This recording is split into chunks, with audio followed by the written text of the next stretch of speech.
Bonjour tout le monde. Alors, bienvenue à ce Facebook Live. J'espère que vous avez passé un beau week-end. Ce lundi 4 mai, j'attends de voir si c'est des petits coucous. J'ai une nouvelle suite à mon expérience. Francine, t'es toujours la première, Francine, c'est cool. Bonjour, Francine. Alors, c'est ça, j'ai suite à mon dégât de smoothie sur mon téléphone de vendredi dernier. J'ai découvert que je peux faire mon Facebook Live avec mon iPad. Alors voilà, c'est ce qu'on... Je teste une nouvelle technologie aujourd'hui. Vous me direz si le son est bon. Dites-moi en arrivant si le son semble bon parce que c'est un nouvel appareil. Donc, je ne sais pas si la portée du son est aussi bonne. Bonjour Sandrine, les deux Sandrine qui sont arrivées. Ginette, coucou, Sandrine. Alors, oui, c'est ça, juste me dire, oui, ok, j'ai des petits thumbs up, le son est bon. Ok, bonjour Nicole. Ok, super.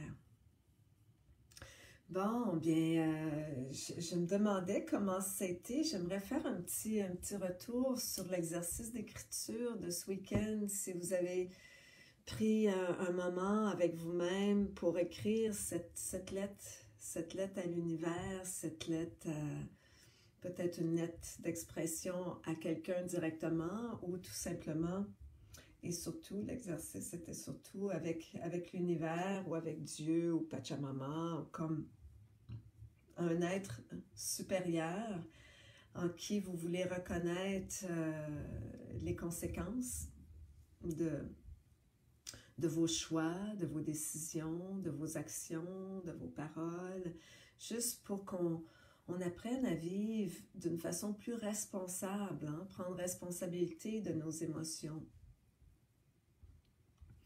Alors, quick, Christine. Alors, juste me faire un petit coup, me dire si vous avez fait cette lettre-là, comment ça a été pour vous. Pour moi, je fais souvent la lettre, souvent, pas souvent, mais presque une fois par année. Je fais une lettre que j'adresse à l'univers, où est-ce que je remercie pour ce que j'ai reçu dans le passé, dans l'année qui vient de passer. Souvent, je fais ça au début de l'année, puis ensuite, je demande, hein, j'exprime mes demandes, mes désirs pour l'année qui vient. Alors souvent, c'est ça, j'ai écrit, j'ai quand même souvent fait des lettres à l'univers. Et puis là, ce qui m'est venu ce week-end, c'était une lettre à Pachamama. Et puis, c'est mon ami qui m'a fait prendre conscience de ça, que finalement, j'ai beaucoup mis l'emphase sur nos relations dans Vivre conséquemment, le dernier live qu'on a fait.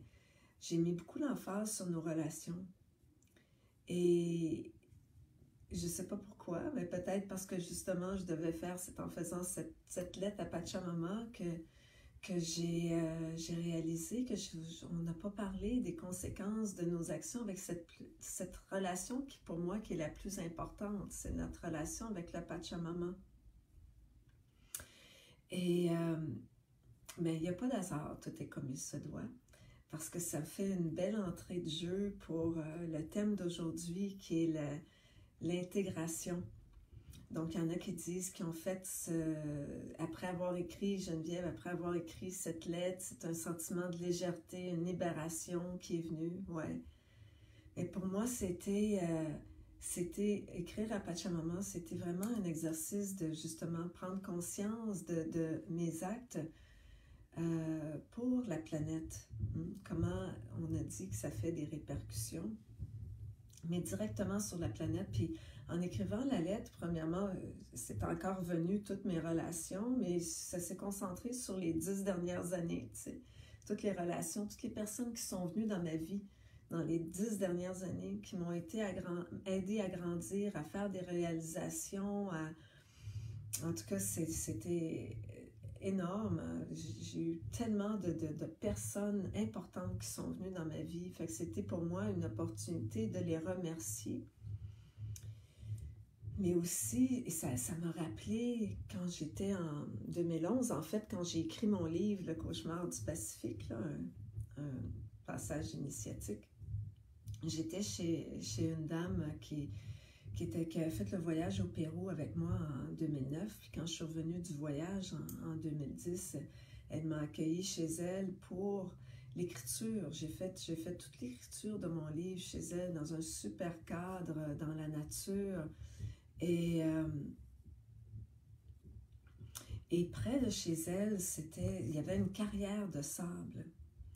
Puis à chaque fois que je passais devant cette carrière, où est-ce qu'il dynamitait, puis qu'il venait chercher la sable, il y avait un gros trou, où est-ce qu'il venait chercher le sable pour faire peut-être, je sais pas, du ciment pour construire des immeubles ou quelque chose comme ça, hein, les carrières de sable, j'imagine, c'est à ça que ça sert. Puis j'ai vu en même temps, pendant cette époque-là, j'ai vu aussi comment est-ce qu'il prenait le sable sur les bords de mer. Alors ça crée du... tu sais, pour l'eau de la mer, que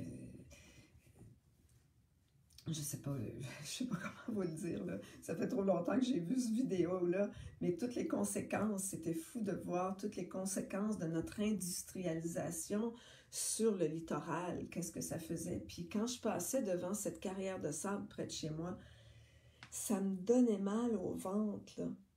C'est comme si ça me reflétait les abus, les viols qu'on a qui se passent entre les humains. Puis comment est-ce qu'on viole la terre-mère, tu sais? Comment est-ce qu'on abuse avec notre surconsommation, comment est-ce qu'on abuse des denrées qu'elle nous offre si généreusement.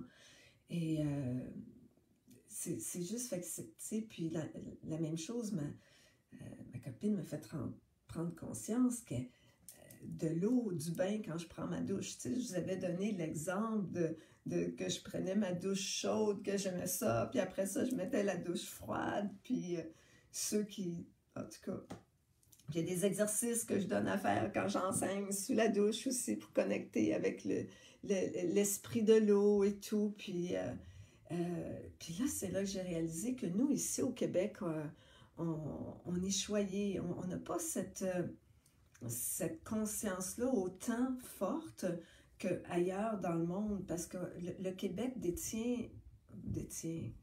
offre, on a cette chance-là que notre Pachamama au Québec comporte un quart des eaux douces de toute la planète. Alors, vous comprenez qu'on n'a pas cette conscience de peur du manque de l'eau, de faire attention, pas utiliser trop d'eau et tout. Et puis, quand on m'a amené ça dans ma conscience, j'ai dit « Waouh, oui, c'est vrai, je peux prendre une douche froide pour me réveiller, mais si je mets le bouchon dans le bain, là, je peux me rendre compte de l'utilisation, puis de l'eau que je fais. Mais c'est sûr que, tu sais, nous, on est habitué de prendre un grand bain aussi. Il y en a qui prennent des grands bains à tous les jours. Fait que c'est pour ça, mais d'amener la conscience, d'être dans la gratitude ici au Québec, tu sais. Puis, et ailleurs, en France, je sais, ou en Europe, que vous avez plus cette conscience-là par rapport ben, en tout cas, d'après ce qu'on me dit, là, je ne sais pas si c'est comme ça, en général, toute la population, ça me surprendrait beaucoup. Mais bon, tu sais, il y a quand même une plus grande conscience peut-être par rapport à l'utilisation de l'eau. Peut-être parce que vous payez une taxe d'eau puis que vous devez compter l'eau que vous utilisez. Peut-être que c'est ça aussi, tu sais, je ne sais pas. Nous, on n'a pas ça ici. Mais de réaliser qu'il y en a en Afrique qui manquent d'eau, qui ont soif, qui n'ont pas d'eau, que, tu sais, fait que pour moi, c'est comme, je me disais, oui, mais ici au Québec, je suis choyée, je suis chanceuse, j'ai de l'eau en plénitude. Alors, ça va changer quoi si je prends une douche de 10 minutes pour celui qui n'a pas d'eau en Afrique, là, tu sais, je veux dire, ça va changer quoi, tu sais.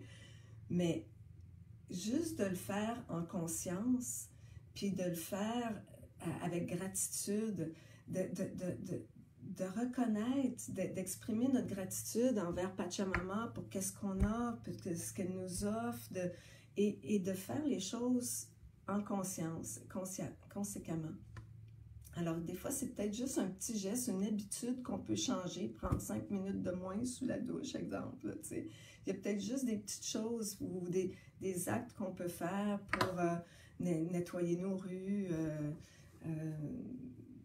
ramasser des papiers qui traînent, les vidanges sont passées, ça leur volé partout, ben c'est peut-être à cause que ma poubelle était mal fermée, je vais les ramasser puis je vais les mettre dans la poubelle. Ou faire une action, quelconque. Mais c'est quoi les actions que je peux faire pour vivre plus conséquemment par rapport à la Pachamama, par rapport à notre planète? Alors pour moi, c'était ça, mon exercice ce week-end d'écriture. Puis aujourd'hui, je trouve que ça va bien avec le thème que j'avais choisi de l'intégrité, finalement. Parce que l'intégrité, c'est de reconnaître, d'aller voir c'est quoi nos valeurs.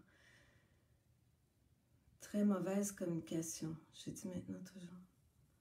Merci sous ma douche. Bon, il y a Claire qui me dit qu'il y a une très mauvaise communication. J'espère que c'est juste de ton côté. En passant, quand vous avez des problèmes de communication comme ça, si ça coupe, c'est pas bon et tout, moi je les ai revus, les lives, je les revois après et ça coule bien avec le différé, je veux dire. Quand on le regarde en différé, quelquefois à ce moment-là, c'est mieux.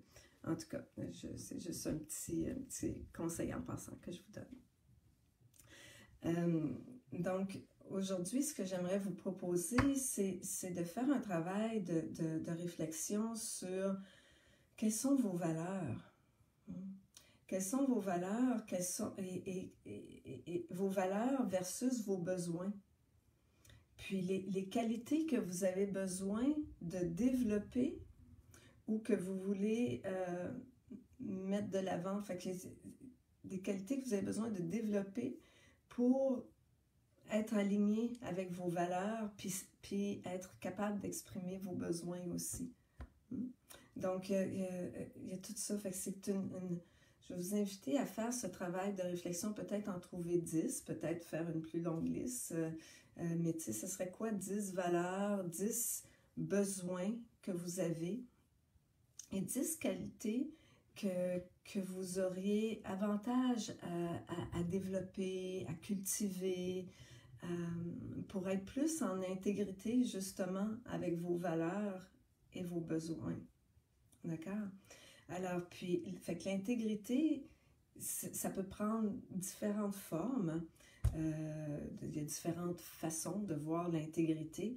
Donc, il y a cette façon que nos pensées, ce qu'on veut pour être intègre, donc c'est que nos pensées, nos pensées justes, soient alignées avec nos valeurs fondamentales et avec nos besoins, puis qu'on exprime, lorsqu'on s'exprime dans la vie, que ce soit par nos gestes ou nos paroles, que nos gestes et nos paroles soient alignés avec nos valeurs, avec nos besoins fondamentaux.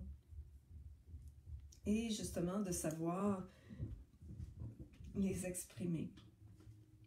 Donc, je vais juste prendre une petite gorgée, excusez-moi.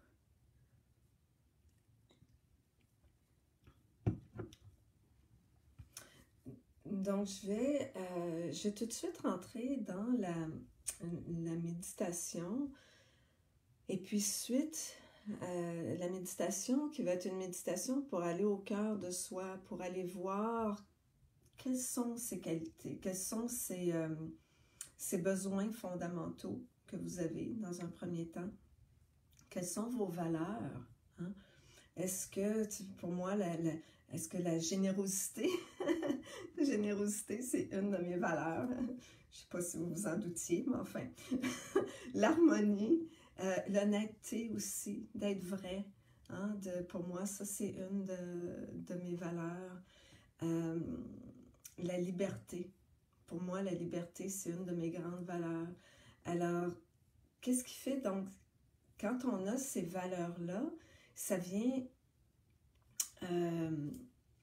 ça motive, hein? C'est ce qui va motiver. Il faut que mes pensées, mes gestes soient en concordance avec ces valeurs-là. Sinon, il y a quelque chose, c'est comme si j'ai un manque d'intégrité envers moi-même, envers mon âme, et puis il y a un mal-être qui s'installe. Puis, tu sais,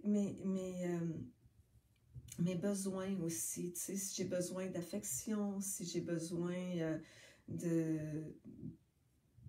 tu sais, un de mes besoins, c'est, je sais pas, de la loyauté, qu'on soit loyal, de respect, un besoin de respect.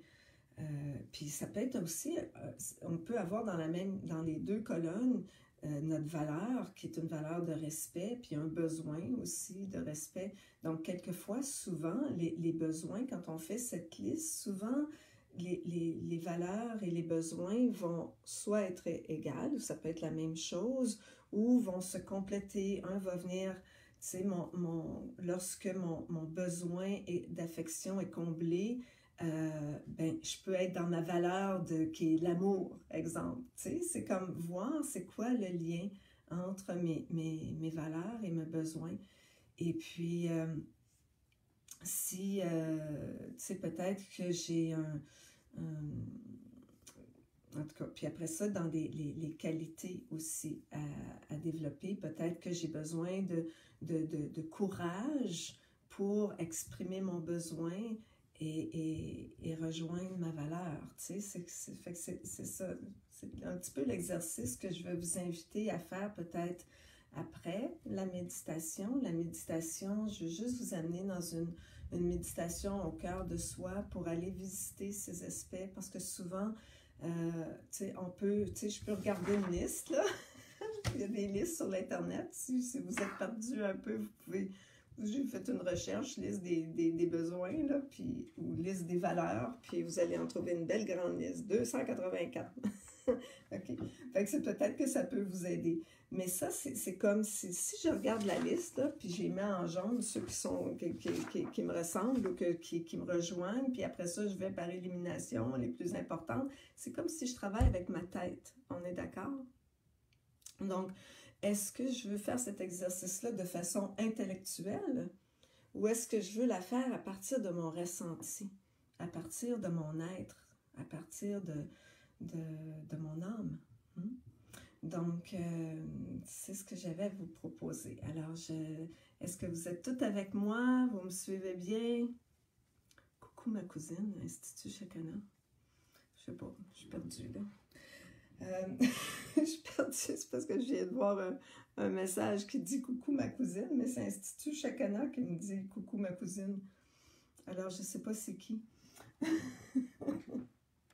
Ma cousine dans l'Institut Chacana. Alors, je vais prendre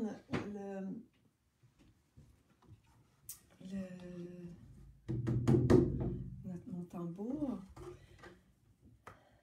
Alors, on va prendre commencer par se déposer pour arriver dans l'ici et maintenant.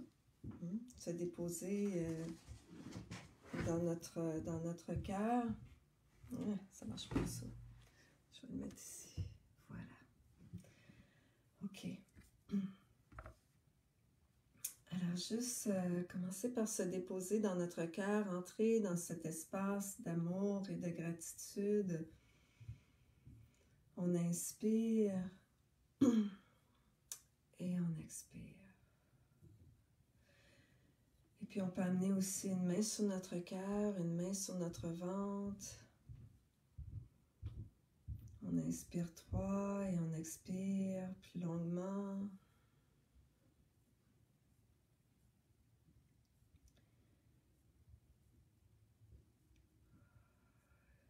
Donc, on amène vraiment notre attention dans le toucher du contact de nos pieds avec le sol, avec la terre. On imagine que le contact avec la terre se fait à travers le plancher pour aller rejoindre la terre-mère. Et ensuite, on amène nos mains à notre cœur, nos mains jointes à notre cœur, avec l'intention d'aller ouvrir un espace sacré autour de soi. Et on monte dans notre 8e chakra, Et on vient ouvrir une sphère lumineuse, une sphère dorée autour de soi, une sphère d'amour infini, de lumière divine autour de soi. Une sphère d'amour, de protection lumineuse.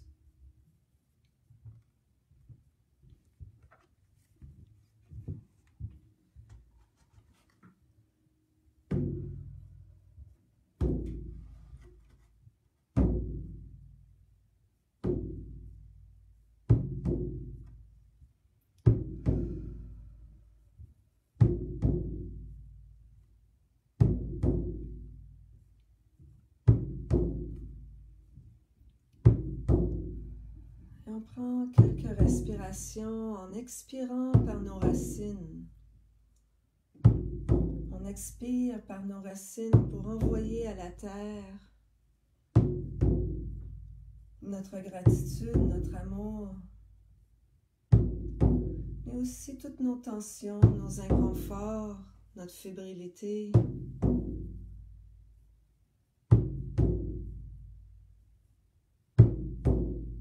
Et avec l'inspire, on inspire par nos racines, on inspire l'amour de la terre-mère nous est retourné.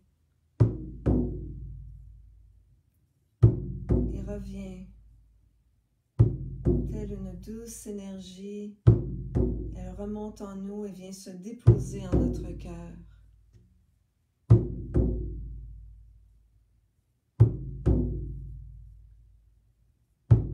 Et j'inspire l'amour de la terre-mère, l'amour de la Pachamama, cet amour inconditionnel, accueillant de la Mère divine dans mon cœur. Et j'expire doucement, lentement, profondément, ce qui me nuit, ce qui ne me sert pas aujourd'hui.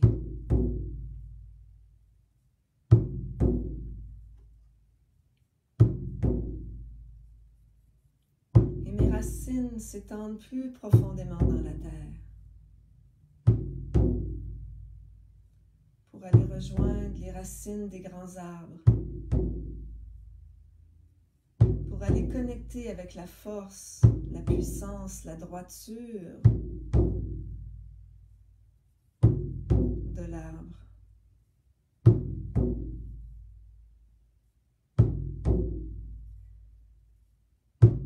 Quelles sont les qualités que je peux aller puiser au tout profond de la terre-mère?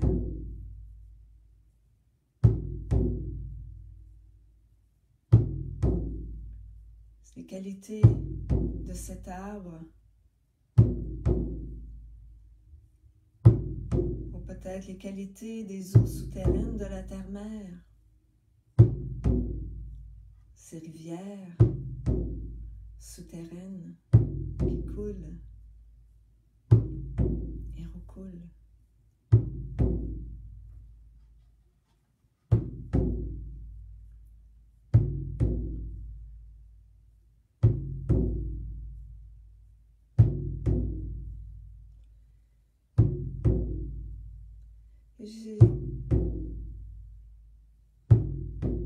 Il me montre maintenant un chant de guérison qui m'a été offert, retransmis par Maria Elena.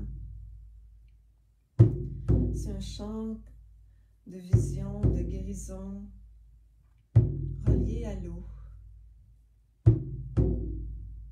et à notre cœur.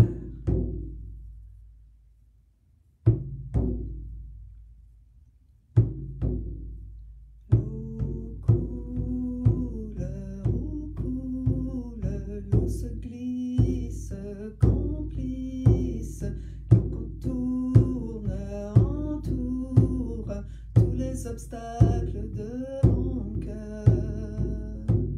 Ô jaillissante, ô pénétrante, ô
cette eau m'invite.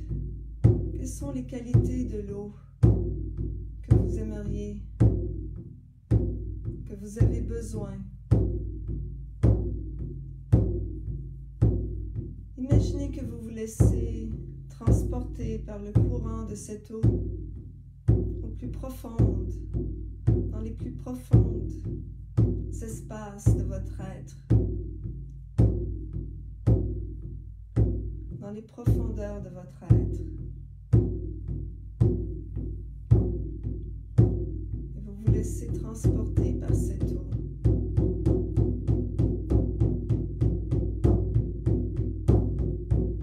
Cette eau fraîche, limpide, claire, douce et puissante, jaillissante.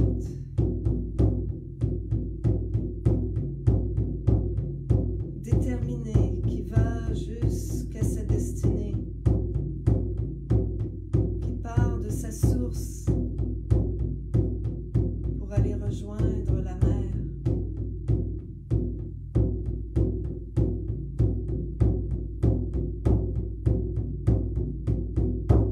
Et puis cette eau vous amène à un jardin. Vous imaginez que vous sortez du lit de la rivière pour vous balader dans un jardin. Un magnifique jardin intérieur, un magnifique jardin d'Éden.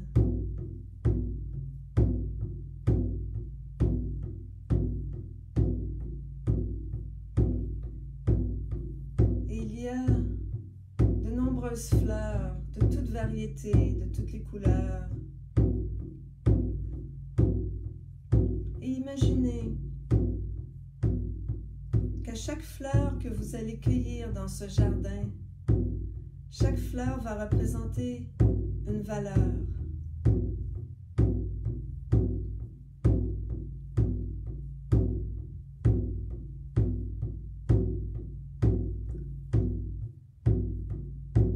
Regardez la fleur et en cueillant la fleur et en l'amenant sur votre cœur, vous connectez avec une de vos valeurs profondes.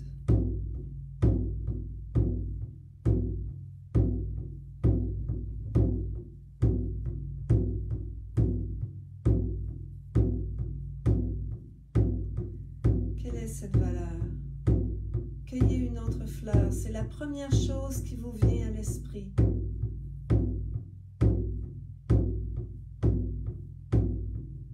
Quelle est cette valeur?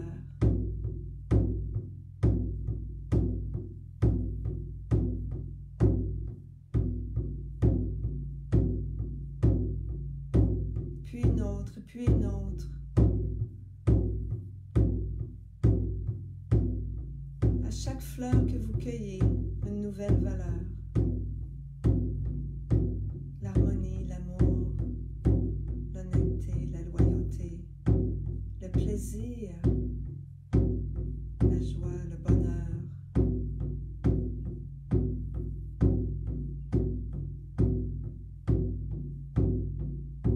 La persévérance, la responsabilité, la sécurité, la spontanéité, la spiritualité, la sincérité, la volonté,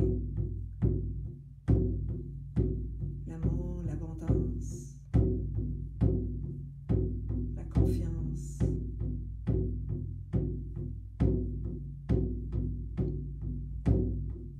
la collaboration, la coopération,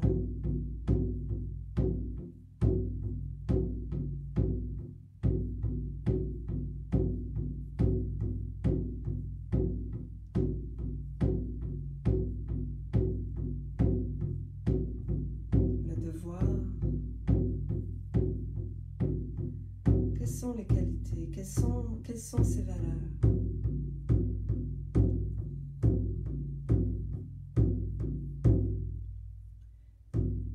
Et puis, vous vous dirigez maintenant avec votre bouquet de fleurs qui représente toutes vos valeurs.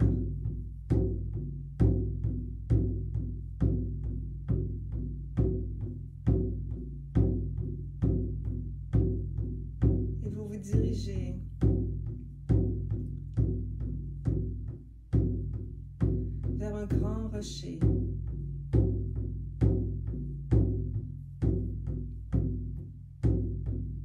Et vous vous asseyez sur ce rocher avec votre bouquet de fleurs.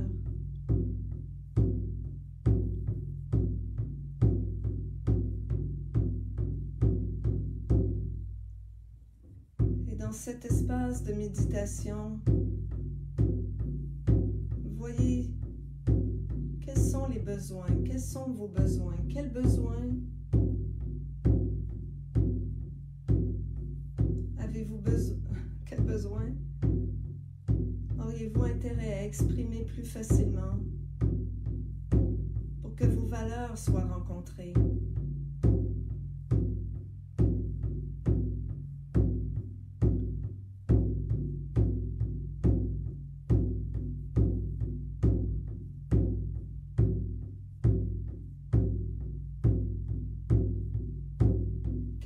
Avez-vous besoin ou auriez-vous intérêt à exprimer à votre conjoint, à vos enfants, pour être aligné avec vos valeurs?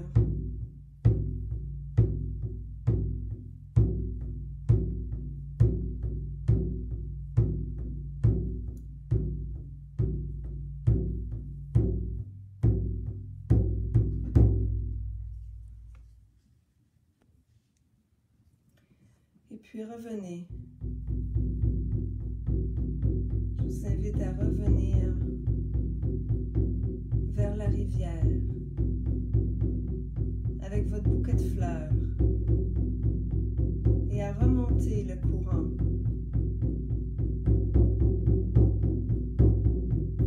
Remonter le courant de la rivière.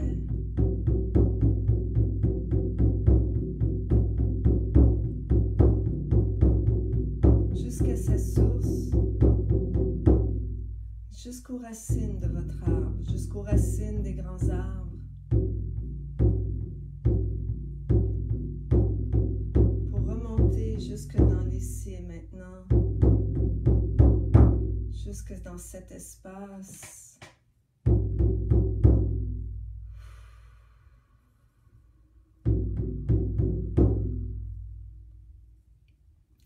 Cet espace pour prendre un moment pour écrire dans votre journal, pour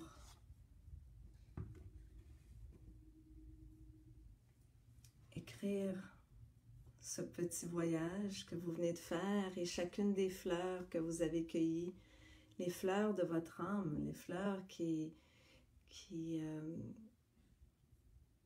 représentent toutes les couleurs de votre âme, toutes ces valeurs. Hein?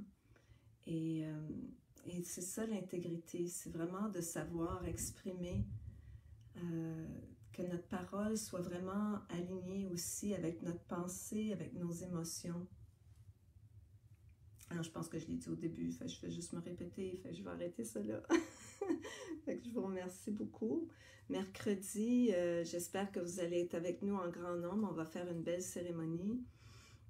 Cérémonie du feu, donc pour mercredi, ayez avec vous votre bougie, un réceptacle, peut-être un plus grand réceptacle si vous voulez brûler votre lettre à l'univers ou s'il y a une autre lettre que vous aimeriez brûler. Sinon, un petit réceptacle, mais vous allez avoir besoin de cure-dents, donc peut-être au minimum 3 cure-dents, d'accord?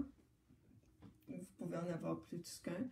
On va brûler les cure-dents au fur et à mesure. Si vous n'avez pas fait votre lettre à l'univers, je vous invite vraiment à le faire parce que ça fait partie de notre exercice de pardon. Parce que mercredi, c'est ça, c'est le pardon. Donc, on veut partir de cette lettre qui nous permet de prendre conscience pour vivre conséquemment.